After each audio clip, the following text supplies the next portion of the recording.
renovation project in recent weeks amid a pressure campaign to get the Fed chairman to lower interest rates. The president had been suggesting the project costs may be fraudulently inflated, but following yesterday's tour, Trump appeared to drop those allegations and touted his meeting with Powell, also calling for lower interest rates. A couple things here.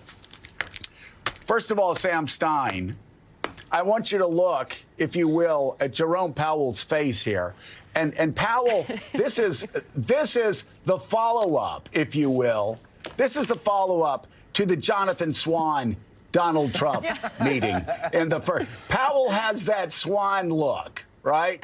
Just absolutely confused. He goes, it's from a previous administration. It was 5 years ago.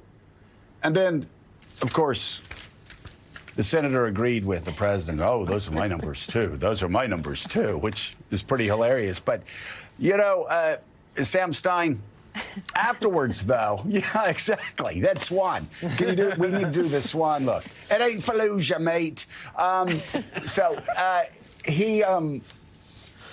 But Donald Trump was very careful at the end of that meeting. They went back and forth. And, you know, I think some of the conflict may have been overplayed in the headlines. They went back and forth. The president sort of pushed the Fed chairman jokingly going, I want him to lower interest rates. And then afterwards, he said, we had a good meeting. So it's interesting. He got to go there. He got to lobby him. And then at the end, he said, I had a good meeting with him, even though the president did not have good staff work. Somebody handed the president the wrong number. And it seems to me that if staff members are going to try to get something past members of government, maybe you shouldn't play with numbers with the Fed chairman because he's going to be able to add and tell you what is and isn't right. So some not great staffing work for the president. How much time do I have here? Because I have so much I want to break down in this video. Okay. One, where is Tim Scott's hard hat? Where is the hard hat? Why did Tim Scott get no hard hat? That's not right. Two, I just loved how Trump had the paper right there, just in case. And he showed it. And Jerome Powell actually was pretty quick on his feet to say, no, you got an extra building there. And apparently that building counts because it's part of the larger project. But the best part actually came at the end when they were taking questions after this whole thing was done. And I agree with you, Joe. But hold on, Sam. Yeah. Hold on, man. You missed the best part. No, the best part was Donald Trump is given the wrong numbers by his staff. No, and says it's 3.1. It's inflated. And Powell says, no, it's not. It's 2.5. And he goes, it's 3.1. And Tim Scott goes, those are my numbers. Those are the numbers I have, too, Mr. President. Because the banking committee just got their own numbers. You put this one next. You put this one next to Mike Pence reaching down and putting the water on the floor after the president does in the first term. This is Hall of Fame here. This is Hall of Fame by Tim Scott. Those are my numbers, too. Okay, but there's a better Tim Scott moment, I think. I'm just going to throw it out there. It comes at the end. They go in the building, they renovate, that they're renovating, and they're talking. Who knows what they're saying? Obviously, Trump's trying to get Powell to quit because Trump doesn't want to fire him. And they come back out, and they have this press conference. And at one point, Tim Scott says something like, God, I wish we just didn't have to talk about the cost of renovations and we could just focus on interest rates. As if Donald Trump hasn't been pushing this entire thing as a predicate for firing Powell. Like, Tim Scott just is like, if only we could just get past this topic. And it's just, what are we doing here? It felt like an episode of Veep, honestly, as close as you could get to Veep. It was an episode of Veep. And Ali, Sam brings up a great point. If the president of the United States and the Fed chairman have hard hats because something might fall, their life may be endangered, why not give one to the U.S. senator that's there?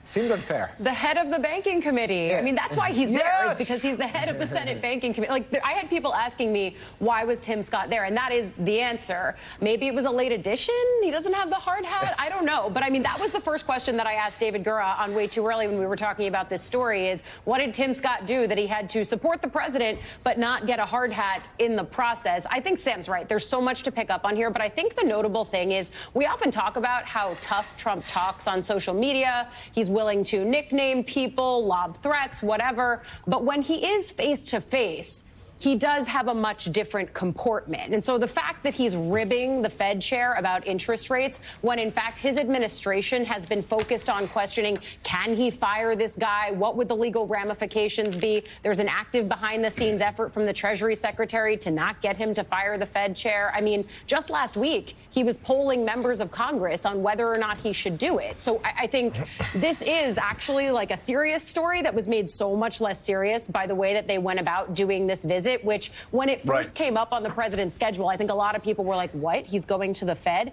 And then, of course, you see it. And yeah, Veep is real life.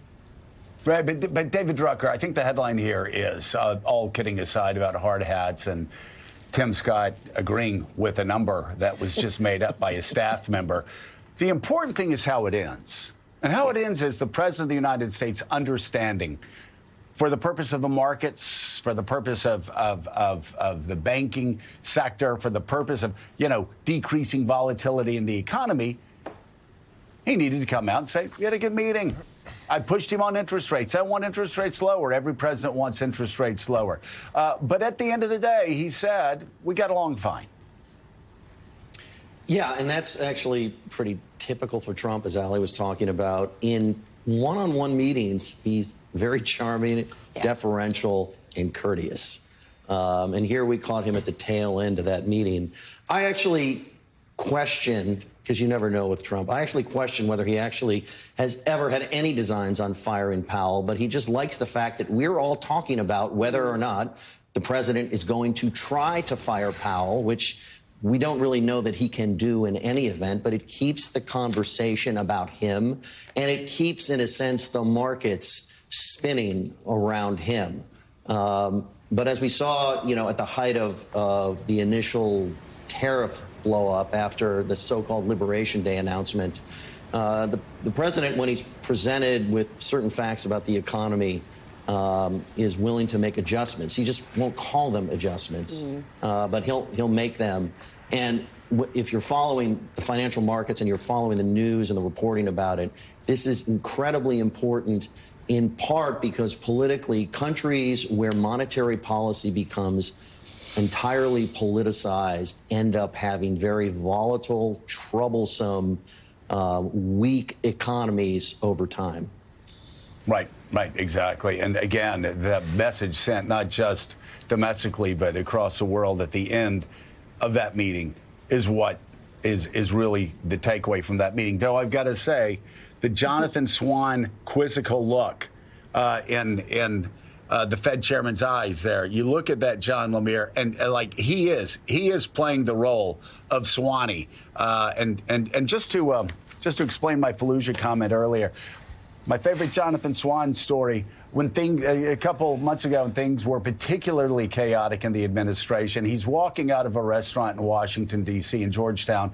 A very well-known editor meets him at the door as they're going past each other. The editor goes, this is just terrible. This is terrible. I don't know how you do this every day. Jonathan Swan's remark, it ain't Fallujah, mate, and kept walking. So there you go. A great one-liner and some important context provided by you just there. Exactly. But what is interesting here, and you're right, where this ended up is what matters most. It seems that the president is backing off his campaign to pressure Powell, though he wants lower interest rates. But we should note, this was a weeks-long sort of conspiracy theory built up by the West Wing and Republicans. This whole idea of the renovations cost has been overrun. This has been a significant talking point. They put a lot of time and energy into that to create a predicate potentially for Trump ousting Powell.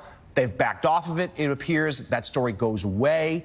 But it does show you the headspace here and the frustration that the White House has had with Jerome Powell, though it seems like, at least for now, the temperature cooling down a bit.